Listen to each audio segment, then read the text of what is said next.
পুকুর সম গর্তে পরিণত শিলচর জয়ন্তিয়া সড়ক, জনদুর্ভোগ চরমে। ক্ষোভের মুখে বিধায়ক কমলাক্ষতে পুরকায়স্ত। নির্বাচনের পর আর দেখা মেলে না কাটিগড়ার বিধায়কের বিরুদ্ধে জনতার বিস্ফোরক অভিযোগ। রাস্তা দিয়ে 30 টনের নিষেধাজ্ঞা কাগজে কলমেই সীমাবদ্ধ, অথচ 70 টনের ওভারলোড লরিতে ভাঙছে সড়ক। এই সবকিছু নিয়ে নীরব প্রশাসন, প্রশ্নের মুখে জনপ্রতিনিধি এবং প্রশাসন।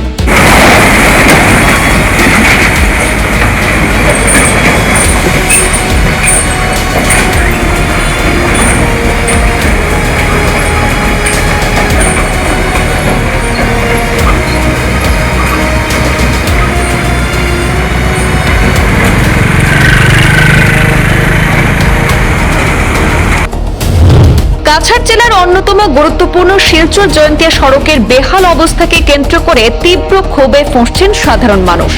দীর্ঘদিন ধরে সড়ক সংস্কারের দাবিতে আন্দোলন, বিক্ষোভ এবং স্মারকলিপি প্রদান করা হলেও বাস্তবে কোনো দৃশ্যমান উন্নতি না হয় কমলাক্ষতে পুরকায়স্তের ভূমিকা নিয়ে প্রশ্ন তুলতে শুরু করেছেন এলাকাবাসী। স্থানীয়দের অভিযোগ, আসামমালা প্রকল্পের আওতায় সড়ক সংস্কারের কাজ চললেও বাস্তবে সেই কাজ জনদুর্ভোগ আরো বাড়িয়ে তুলেছে। রাস্তার উপর বিশাল বিশাল গর্ত, কাদা আর ধুলাবালিতে ভরা এই সড়ক বর্তমানে কার্যত যান চলাচলের একেবারে অনুপযোগী। প্রতিদিন স্কুল কলেজের শিক্ষার্থী, রোগী, চাকরিজীবী এবং সাধারণ যাত্রীদের চরম ভোগান্তির শিকার হতে হচ্ছে এই সড়ক দিয়ে যাতায়াতকালে। প্রশাসনের ভূমিকাও এখন প্রশ্নের মুখে। অভিযোগ রয়েছে, সরকারি নিয়ম অনুযায়ী 30 টনের বেশি ভারী যান চলাচলে নিষেধাজ্ঞা থাকলেও বাস্তবে 70 টনেরও বেশি ওভারলোড লরি অবাধে চলাচল করছে এই সড়ক দিয়ে। ফলে আগে থেকেই ক্ষতিগ্রস্ত সড়কের অবস্থা আরো ভয়াবহ হয়ে উঠছে। স্থানীয়দের দাবি, প্রশাসনের নজরদারির অভাব এবং জনপ্রতিনিধিদের নীরবতার কারণেই এই অনিয়ম দিনের পর দিন বেড়েই চলেছে।